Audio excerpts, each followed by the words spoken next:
शुभविवाह ही मालिका प्रेक्षकांनो एका छान टर्निंग पॉइंट वरती आलेली आहे। अपूर्वाच्या शोधामध्ये तिच्या समोर जे काही सत्य लागले ते महाभयंकर आहे आणि त्या सत्यामध्ये कोण सामील आहे, या सत्याचा उलगडा काय नक्की होणार आहे, सगळं पाहू। इकडे बलदेव आणि अपूर्वा डेंटिस्ट कडे निघालेले आहेत। ज्या वेळेला दोघ जण डेंटिस्ट कडे निघतात त्यावेळेला अपूर्वा सांगते, बलदेव ठीक आहे मी एकटी जाऊ शकते रे डेंटिस्ट कडे, तुझा वेळ जाईल। यावरती तो म्हणतो, नाही तू चिंता करू नकोस, मी तुझ्यासोबत डेंटिस्ट कडे येतो आणि त्यानंतर मी माझ्या ऑफिसला जाईल आणि तू तिकडून पोलीस स्टेशनला जा, एकटी जाऊ नको, असं म्हणत तो तिला डेंटिस्ट कडे घेऊन चाललेला आहे। आणि त्याच वेळेला मागून अथर्व येतोय आणि हे काय बलदेव दादा, म्हणजे तू जे डॉक्युमेंट दिलेस ना ते डॉक्युमेंट्स पूर्णपणे आता इकडे ब्लँक आहेत, त्याच्यामध्ये काहीच नाहीये। यावरती बलदेव म्हणतो, नाही हे कसं शक्य आहे, मी तर पेपर सगळे आता व्यवस्थितरित्या फिल करून ठेवले होते, तुझ्याकडूनच काहीतरी चुकी झाली असेल। यावरती तो म्हणतो, असं काय करतोयस, माझ्याकडून कधी अशी चुकी झाली का, तू काहीतरी बोलू नकोस, अरे बघ तरी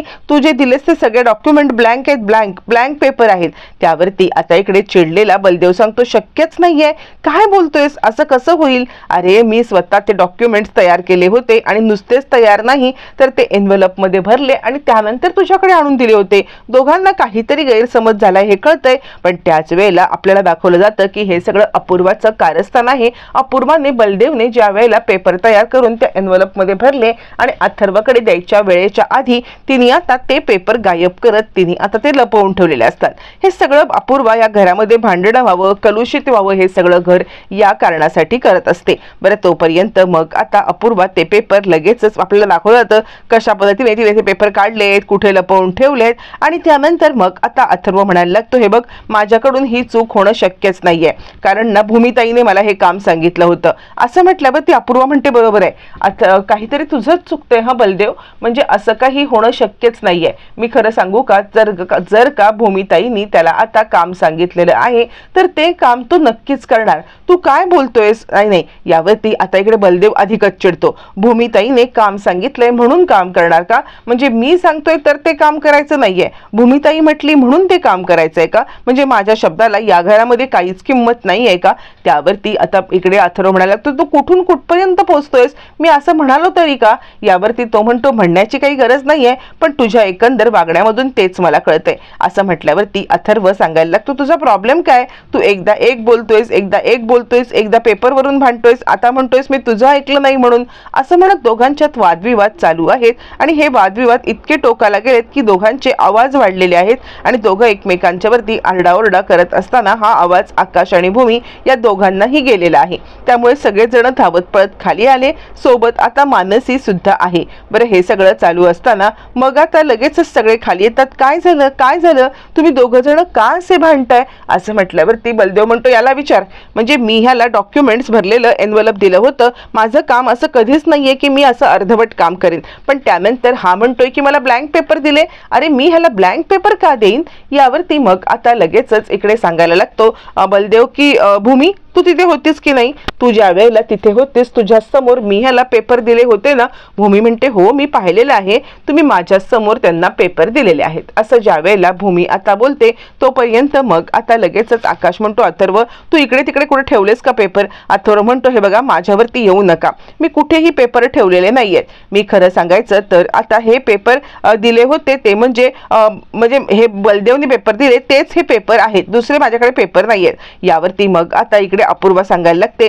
कदाचित ते पेपर रूम मध्ये असतील का।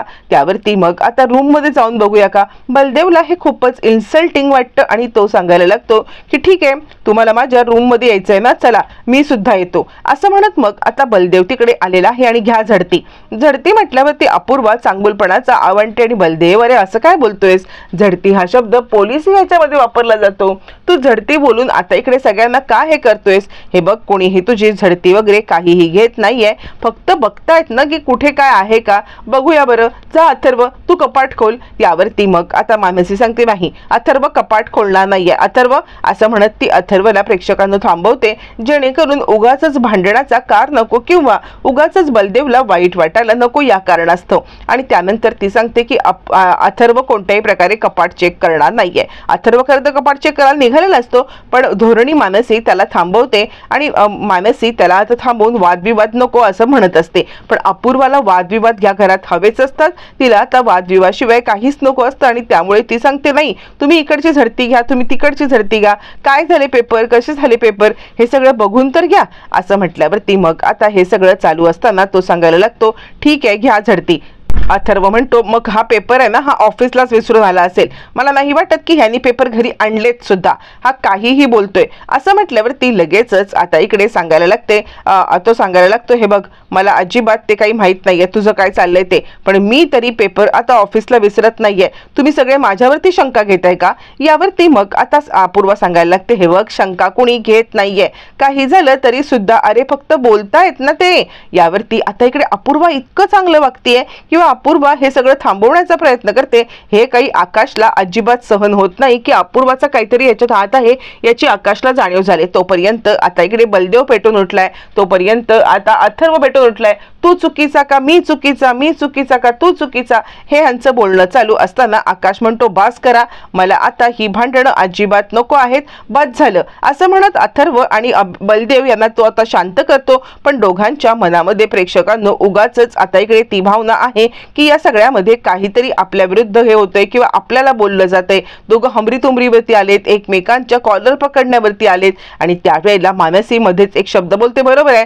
आम्ही लहान आहोत ना या घरामध्ये म्हणून आम्हाला काहीही तुम्ही बोलणार का. यावरती मग आता अपूर्वा म्हणायला लागते हे बघ दोन भाऊ बोलत असताना बायकांनी मध्ये बोलून नाही, मानसी तुला एवढं कळत नाहीये का, उगाचच या सगळ्यामध्ये भांडणं आता वाढत जातील असं म्हणत ती आता मानसीला थांबवण्याचा प्रयत्न करते आहे.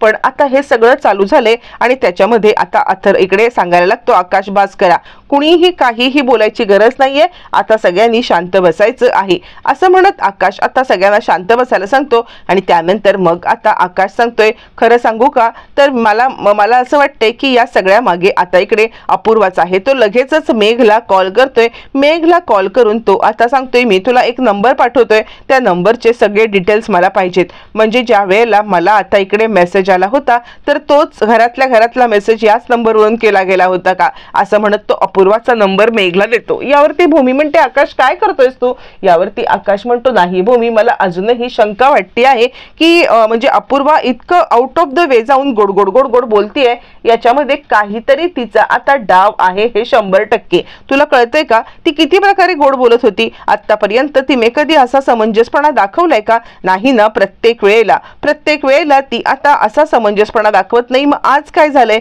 आज असं घडलंय तरी काय की ज्याच्यामुळे ती समंजसपणा दाखवते, मला ही माहिती कळलीच पाहिजे. मेघ पर्यंत आता इकडे अपूर्वाचा नंबर गेलेला आहे आणि मेघ अपूर्वाची चौकशी करतोय. तोपर्यंत इकडे आता इन्स्पेक्टर साहेब आलेले आहेत आणि त्या हवालदार आलाय आणि तो आता सांगायला लागले ते म्हणजे अपूर्वाला की मॅडम तुम्ही जी माहिती काढायला सांगितली होती ती माहिती काढलेली आहे. यावरती ती म्हणते रागिणी पटवर्धनचे काही अपडेट्स. यावरती आता इकडे तो सांगतो नाही त्या लंडनला गेल्या ना. यावरती ती सांगते 30 उत्तरं मला देऊ नका, त्या 4 दिवसांनी लंडनला गेल्या, त्या 4 दिवसात त्या कुठे होत्या याची माहिती तर मला काढलीच पाहिजे. यावरती तो म्हणतो मॅडम हे बघा ही काही डॉक्युमेंट्स म्हणजे हा त्यांचा पासपोर्टचं हे असं तसं म्हणत तो त्या दिवशी काय घडलं, इकडून तिकडे गेली, त्याचं फोनचं लोकेशन काय ते सगळं दाखवतो.